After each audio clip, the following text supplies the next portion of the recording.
अगर आपके घुटनों में ग्रीस कम है, घुटनों में दर्दें होती हैं, घुटनों में ऑस्टियोआर्थराइटिस है, तो आपको वॉक करनी चाहिए नहीं, पैदल चलना चाहिए नहीं। वीडियो के एंड तक आपको इस क्वेश्चन का बड़ी डिटेल से मैं आंसर बताऊंगा। बड़े लोग मेरे क्लिनिक पर भी पूछते हैं कि डॉक्टर साहब हमारे घुटनों के बीच में ऑस्टियोआर्थराइटिस है, घुटनों में ग्रीस कम हो गई है, क्या हमें शाम को जाके पैदल चलना चाहिए नहीं, पार्क के अंदर पैदल चलें या ना।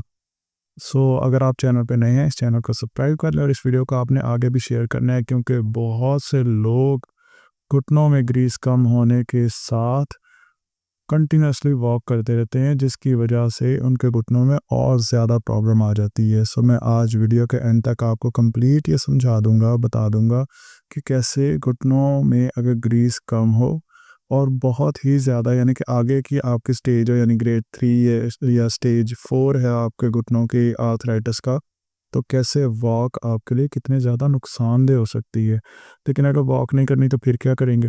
अक्सर डॉक्टर इस अंदर कहते हैं कि अगर आप एक्टिव रहेंगे तो आपको ज़्यादा फ़ायदा होगा। तो एक्टिव रहने का एक और भी तरीका होता है, उस सब कुछ मैं आज आपको वीडियो के अंदर समझाने वाला हूँ। आपने वीडियो का एंड तक क्लास में देखना है। बेसिकली होता ये है कि जब हमारे घुटनों में ग्रीस कम हो जाए, घुटनों में जब हमारे ऑस्टियोआर्थराइटिस हो, तो आप इस हड्डी को और इस हड्डी को देखें, बीच में ये जो ब्लू कलर का आपको नज़र आ रहा है, इसे हम कहते हैं कार्टिलेज। ये जो नीचे पड़ा हुआ ना, इसे कहते हैं मेनिस्कस, बट ये भी कार्टिलेज का काम करता है। कार्टिलेज को हम मोस्टली उर्दू में आम ज़ुबान में कह रहे थे कि घुटनों के बीच में ग्रीस है। मोस्टली लोग जो बीच में पानी होता है सैनोवियल फ्लोर, उसको भी घुटनों की ग्रीस कहते हैं। जैसे जैसे हमारी उम्र गुजरती जाए तो हमारे ये घुटनों के बीच में ये जो कार्टिलेज है डैमेज होता रहता है, कुछ इस तरह से डैमेज हो जाता है। उसकी वजह ये होती है कि जब हम अपने घुटनों को हिलाते हैं, जब मूवमेंट करते हैं, तो ये देखें ऊपर वाली हड्डी नीचे आ रही है, नीचे वाली जो है वो एक जगह फिक्स है। जब हम चलते हैं, जब मूवमेंट करते हैं, तो इस तरह से मूवमेंट होती है ना। तो आप देख रहे हैं ना, ये दो हड्डियाँ आपस में रगड़ रही हैं। सामने वाली जो चपनी वाली हड्डी है, पटेला, ये इस हड्डी के साथ रगड़ रही है। तो अगर बीच में कार्टिलेज ना हो, रबड़ ना हो और ग्रीस ना हो, तो फिर ये आपस में रगड़ती हैं। जैसे जैसे उम्र गुजरती जाती है, ये ग्रीस जो है वो डैमेज होती रहती है, और इसके डैमेज होने की वजह से जॉइंट कुछ इस तरह का हो जाता है, नोकदार हो जाता है। इसके नोकदार होने की वजह से ये होता है कि जब हम फिर मूवमेंट करते हैं, ये जो नोकदार सिरे हैं, जब ये मूव करते हैं, ये हिलते हैं, तो हमें टक टक की आवाज़ें भी आती हैं अपने घुटनों में से। यही नोकदार हिस्से होते हैं जो जब हम चल रहे होते हैं तो हमारे घुटनों के बीच में टक टक की आवाज़ें काज करते हैं। अगर इसकी आवाज़ इस तरह नहीं आती कि मैं बैठा हूँ और मैं ये चल रहा हूँ तो मुझे टक टक की आवाज़ आ रही है, नहीं। इसको अगर आप घुटने के ऊपर हाथ रखें, घुटने को ऊपर करें, नीचे करें, मूवमेंट करें, तो आपको आपके घुटनों के बीच में से आवाज़ें आएंगी, एक रगड़ फील होगी। इससे ये आपके इन ऑस्टियोफाइट्स की वजह से होता है। ये जो नोकदार हिस्से बनते हैं, इनको ऑस्टियोफाइट्स कहते हैं। ये इतना कुछ मैं आपको बता रहा हूँ, ये जो मैं मूवमेंट का बता रहा हूँ, इसलिए बता रहा हूँ ताकि आपको समझ आए। जब मैं आपको वॉक के बारे में बताऊंगा ना, कि वॉक के दौरान भी यही मूवमेंट होती है, तो किस तरह से ये आपको घुटनों को नोकदार कर सकती है, ये सारा कुछ बड़ा इंपॉर्टेंट है। आप मुझे सिर्फ एक बात का आंसर करें। यहाँ पे ये नॉर्मल आपको यहाँ पे हेल्दी बोन नज़र आ रही है, हेल्दी जॉइंट नज़र आ रहा है, ये कार्टिलेज है बीच में, ठीक है। अगर ये आपको स्पेस नज़र आ रही है ना, अगर फर्ज करें ये ख़त्म हो जाए, ये कार्टिलेज यहाँ से ख़त्म हो जाए, ये रबड़ यहाँ से ख़त्म हो जाए, ग्रीस यहाँ से ख़त्म हो जाए, घुटनों के बीच में गैप आएगा या गैप ख़त्म होगा? गैप ख़त्म होगा, है ना। इस तरह से कुछ हो जाएगा। बीच में देख रहे हैं ना, यहाँ पे खला ख़त्म हो गया, जो यहाँ पे हमें नज़र आ रहा है ना बहुत अच्छे से, यहाँ पे ख़त्म हो गया। अब अगर आप एक्सरे कराएं, ये नॉर्मल एक्सरे है, ठीक है। अब ये वो एक्सरे है जो हमें मोस्टली ऑस्टियोआर्थराइटिस के ग्रेड 3-4 के अंदर हमें जाके मिलता है, ठीक है। अब ये देखें, यहाँ पे क्या लिखा है, लॉस ऑफ जॉइंट स्पेस। अब इस जॉइंट के बीच में स्पेस है या नहीं? यहाँ पे है। यहाँ पे है या नहीं? यहाँ पे नहीं है। तो अब मुझे ये बात का आंसर करें। अगर मैं खड़ा हूँ, तो मेरे पूरे जिस्म का वज़न मेरे घुटनों को पर आ रहा है ना। ऑलरेडी मेरे घुटनों के बीच में स्पेस नहीं है, खला नहीं है। अब मैं खड़ा हूँ, मेरे पूरे जिस्म का वज़न घुटनों पे आ रहा है। इससे खला ज़्यादा होगा, खला कम होगा? खला और कम हो जाएगा। क्यों? ऊपर से और वज़न आ रहा है। अब इसका सलूशन क्या है? इसका सलूशन ये है, देखिए, अब जब मैं खड़ा होता हूँ, ये देखें, अब ये अगर मैं खड़ा हूँ तो मेरे घुटनों के बीच में खला और कम हो गए। अब जब खला कम हो गए और मैं अपने घुटने को चलते हुए इस तरह से मोड़ूं और हिलाऊं, मुझे ये बताएं, यहाँ पे घुटनों के बीच में, हड्डियों के बीच में अच्छी रगड़ आएगी या नहीं आएगी? यानी रगड़ आएगी या नहीं आएगी ना। तो घुटनों के बीच में ग्रीस है, घुटनों के बीच में कार्टिलेज है, तो फिर जब रगड़ आएगी तो हड्डियाँ क्या हो जाएंगी, हड्डियाँ ऐसी नोकदार हो जाएंगी या नहीं, इस तरह की फीलिंग आएगी या नहीं, हड्डियों के ऊपर कट कट की आवाज़ें आएंगी या नहीं। अब अगर ये देखें, जब मैं खड़ा हूँ तो मेरा पूरा वज़न आ गया मेरे घुटने के ऊपर, इससे क्या होगा, घुटनों के बीच की स्पेस कम होगी, खला कम होगा। जब मैं, ये तो है सिर्फ मैं खड़ा हूँ, लेकिन जब मैं अपनी मूवमेंट करूँगा, चलना ही शुरू करूँगा, फिर वज़न के साथ घुटनों के ऊपर मूवमेंट होगी, तो क्या होगा, आपस में हड्डियाँ रगड़ेंगी। अब क्या करें, अगर घुटने में ग्रीस कम हो गई है और खड़े होते हैं तो बीच में खला और कम हो जाता है, अगर आप वॉक करते हैं तो फिर ये और ज़्यादा खला आता है। तो फिर आपको क्या करना चाहिए, फिर इसमें क्या कर सकते हैं, अब इसको समझे। अब करना ये है कि हमने इस तरह की स्टेशनरी बाइक्स को यूज़ करना है, इस तरह की साइकिल चलानी है, इस तरह की साइकिल चला लें, दूसरी चला लें, बट इस तरह की साइकिल क्यों चलानी है, क्योंकि जब हम साइकिल चलाएंगे तो भी तो मूवमेंट होगी, तो हमें दर्द नहीं हो सकता। इसमें आप गौर करें, ये बंदा आप साइकिल चला रहे हैं, इसके पूरे जिस्म का वज़न इस टाइम कहाँ पे है, इसके घुटनों पे नहीं, इसकी जो साइकिल है, साइकिल की सीट के ऊपर पूरे का पूरे जिस्म का वज़न है। अक्सर तो घुटनों का प्रॉब्लम होता भी उनको जिनका वज़न ज़्यादा हो, ठीक है। अब पूरे जिस्म का वज़न कहाँ पे आ गया, आपके उस साइकिल की सीट के ऊपर आ गया। उसके बाद जब आप मूवमेंट कर रहे हैं तो आपके वज़न की वजह से जो यहाँ पे स्पेस कम हो रही थी, जब आप साइकिल पे बैठे होंगे तो आपके घुटनों के बीच में स्पेस कम होगी या नहीं, आपके घुटनों के बीच में जो स्पेस है वो ज़्यादा कम नहीं होगी। क्यों, क्योंकि आपका सारा वज़न इस टाइम साइकिल की सीट के ऊपर है। सो इसलिए जिनको घुटनों का ऑस्टियो आर्थराइटिस हो उनके लिए ज़्यादा अच्छा है कि वो स्टेशनरी साइकिल चलाएं।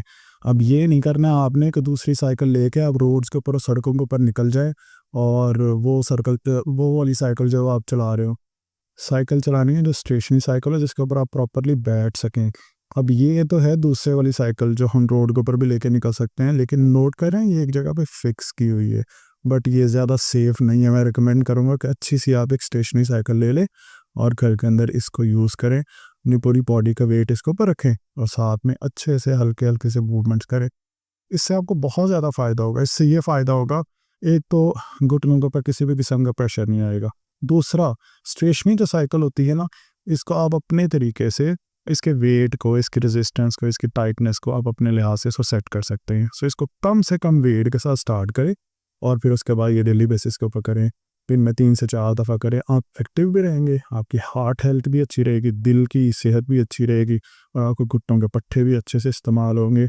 लेकिन कोशिश करनी है ये बहुत स्पीड से नहीं करना है, क्योंकि ये ना हो कि जब आप बहुत स्पीड से करेंगे फिर क्या होगा, ये घुटने आपस में रगड़ेंगे, आपस में मूवमेंट्स होंगी, नोकदार हो जाएंगे। सो बिल्कुल स्लो स्लो आराम आराम से, और इसके ऊपर प्रेशर नहीं आना चाहिए, वज़न नहीं आना चाहिए, ठीक है। ये ना हो कि अपनी सीट के ऊपर खड़े हो जाए आप, फिर तो कोई फ़ायदा ही नहीं हुआ। नेक्स्ट, ये अब कुछ लोग मुझे कहेंगे कि यार हमें तो घुटनों में ग्रीस का प्रॉब्लम था और हमने वॉक की, ये तो बहुत ज़्यादा ठीक हो गई। देखें, आपके घुटनों में जो ग्रीस कम होती है इसकी डिफरेंट स्टेजेस होती हैं। ये ऐसे नहीं होता, और मैं जो ये वीडियो बना रहा हूँ ये जनरल पब्लिक के लिए बना रहा हूँ, ये एक बंदे के लिए नहीं बना रहा हूँ। सो इसमें इतने सारे लोग इस तरह के होंगे जिनको बड़े ही डिफरेंट चीज़ों से फ़र्क पड़ा हुआ होगा।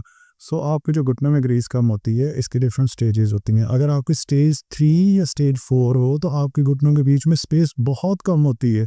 लेकिन अगर आपका स्टेज 1 हो, स्टेज 2 हो, इस स्टेज के अंदर आपके घुटनों के बीच में जो गैप होती है, जो स्पेस होती है, वो अच्छी खासी मौजूद होती है। अगर आप तो ग्रेड 1 और 2 के अंदर हैं, फिर आप वॉक भी करें, फिर आप हल्की अगर वॉक करते हैं तो आपके पट्टों में बहुत ज़्यादा फ़ायदा है।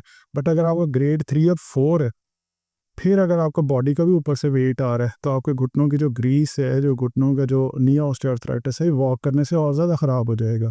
सो मैं हाईली रिकमेंड करूँगा ऐसे लोग जिनको ग्रेड 3 या ग्रेड 4 का ऑस्टियोआर्थराइटिस है, तो वो स्टेशनरी साइकिल को यूज़ करेंगे, वो वॉक नहीं करेंगे। अब अगर आपको ये नहीं पता कि आपके जो घुटनों में ग्रीस कम हुई है और ये किस ग्रेड पर है, इसके ऊपर मैंने एक वीडियो बनाई थी कि घुटनों के एक्सरे को किस तरह से देखते हैं, उसमें कैसे पहचानते हैं कि आपको ग्रेड 1 का ऑस्टियोआर्थराइटिस है, 2 का है, 3 का, 4 का है।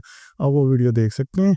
और अगर फिर भी आपको समझ नहीं आ रही तो फिर अपने नियर बाय थेरेपिस्ट को या ऑर्थोपेडिक को मिलें और उन्हें कहें कि हमें डायग्नोस करके दें कि मेरा कौन सा ग्रेड है। तो ग्रेडिंग मेरी ज़्यादा है तो फिर आपने अवॉइड करनी है वॉक और क्या करनी है, साइकिलिंग। अगर ग्रेडिंग है ना फर्स्ट और सेकंड, तो इसमें आप भी वॉक कर सकते हैं। इसमें अगर आप वॉक करेंगे तो क्योंकि आपको घुटनों के बीच में भी इतने ऑस्टियोफाइट्स नहीं बने। ऑस्टियोफाइट मतलब ये जो नोकदार हिस्से हैं, ये वाले जो नोकदार हिस्से हैं अभी नहीं बने। ये जो आपका यहाँ पे पिक्चर नज़र आ रही है, ये तो अभी ग्रेड 3 और ग्रेड 4 का जो ऑस्टियोआर्थराइटिस है उसमें जाके इस तरह की नोकदार बनती हैं। सो अगर आपकी नोकदार नहीं बनी है तो फिर आप वॉक कर सकते हैं, ठीक है। अब मैं आपको 2 इस तरह की वर्जिशें बताऊंगा जो आपने करनी है। अगर आपने साइकिलिंग करनी है या वॉक करनी है, इसके साथ साथ आप घर में 2 वर्जिशें ये लाजमी करेंगे, बिल्कुल सेफ़ हैं। दोनों इस तरह की हैं जिसमें आपके घुटने के ऊपर मूवमेंट नहीं होगी, यानी घुटने के ऊपर हम ये वाली मूवमेंट नहीं करेंगे। ये करेंगे तो आपस में तो ये हड्डियाँ रगड़ेंगी, ये रगड़ेंगी तो नोकदार हो जाएंगी। फिर कौन सी वर्जिश इस तरह की कर सकते हैं जिसमें ये हिले ही ना, ये मूव ही ना करें, लेकिन ज़ोर हमारा पूरा लग जाए। पहली वर्जिश है सीधे लेट के इस तरह से नीचे 2-3 तकिए रख ले, कोई रज़ाई लपेट के रख ले, पाँव को ऊपर लेके जाए, नीचे लेके जाए, ये मूवमेंट्स करे, आपके घुटनों के लिए बहुत अच्छी है। इसकी वजह ये है कि ये जो आपका पट्टा है ना, पिंडली वाला जो पट्टा, ये आपके घुटनों के नीचे वाली साइड के ऊपर आके लगता है। सो इस पट्टे को अगर आप मज़बूत कर लें, और दूसरा आपने अपने घुटने के ऊपर वाले जो पट्टे हैं इनको मज़बूत करना है। उनके लिए आपने क्या करना है, सीधे लेट के घुटने के नीचे एक तकिया रखना है, पाँव को ऊपर की तरफ खींचना, घुटने को फुल ज़ोर से इस तकिए के ऊपर दबाना है, दबा के रखना है। 10 सेकंड के लिए होल्ड करना है, 10 से 12 दफ़ा ये करना है और 10 से 12 दफ़ा ये मूवमेंट करनी है। इस मूवमेंट के अंदर ऊपर लेके आना है, फिर 10 सेकंड के लिए रोकना है। ये तो थोड़ा सा स्पीड से हो रहा है ना, बट आपने थोड़ा सा वहाँ पर रोक के रखना है जब ऊपर की तरफ खींचे। अक्सर डॉक्टर ये बताते हैं कि सिटिंग में बैठ के आपने पाँव को ऊपर की तरफ खींचना है। मैं रिकमेंड करता हूँ कि आपने लेट के इसको ऊंचा करके फिर अपने पाँव को ऊपर की तरफ खींचना है। 10 सेकंड के लिए रोकना है, नीचे लाना, 5 सेकंड के लिए वक्फा देना है। और ये वाली एक्सरसाइज 10 सेकंड के लिए घुटने के ऊपर आपने दबा के रखना है, तकिए के ऊपर आपने अपने घुटने को दबा के रखना है और 10 से 12 दफ़ा ये करना है। दिन में 2 से 3 घंटे के बाद आप ये एक्सरसाइज करते रहें, आप देखेंगे आपके घुटनों के ऊपर और नीचे वाले पट्टे इतने अच्छे से बनेंगे। और साथ में अगर आपको ग्रेड 3 और 4 का ऑस्टियोआर्थराइटिस है तो साथ में आपने स्टेशन साइकिलिंग करनी है। और अगर आपको ग्रेड 1 और 2 का है तो फिर आप साइकिलिंग भी करें, वॉक भी करें, और ये जो मैंने 2 आपको वर्जिशें बताई हैं ये भी साथ में करें। अक्सर मैंने वीडियोस बनाई हैं इस चैनल के ऊपर कि अगर आपके घुटनों में ग्रीस कम है तो ऐसी कौन सी खुराक खानी चाहिए जिससे आप इस चीज़ को इम्प्रूव कर सकते हैं, अपने घुटनों की ग्रीस को इम्प्रूव कर सकते हैं। इसको इम्प्रूव करना बहुत मुश्किल होता है, बट अगर हम सही तरह से खाने खाते रहें तो काफ़ी सारे डैमेज इस तरह के जिनको हम स्लो डाउन कर सकते हैं, उनकी स्पीड को स्लो कर सकते हैं। अगर आप देखना चाहते हैं तो मैं वीडियो के एंड के ऊपर इसको पिन कर दूंगा।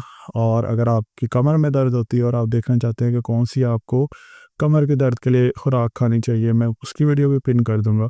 और ऐसे लोग जिनको घुटनों में ग्रीस का प्रॉब्लम है तो उसके लिए मैंने एक वीडियो बनाई है कि कौन सी ऐसी वर्जिशें हैं। ये तो मैंने सिर्फ 2 वर्जिशें बताई हैं ना, इस तरह की मल्टीपल और भी एक्सरसाइजेज है। ये तीनों वीडियोस मैं अपनी वीडियो की एंड के ऊपर पिन कर दूंगा। अगर आप इस चैनल पर नए हैं उन वीडियोस को लाजमी देखें और चैनल को सब्सक्राइब भी ज़रूर करें।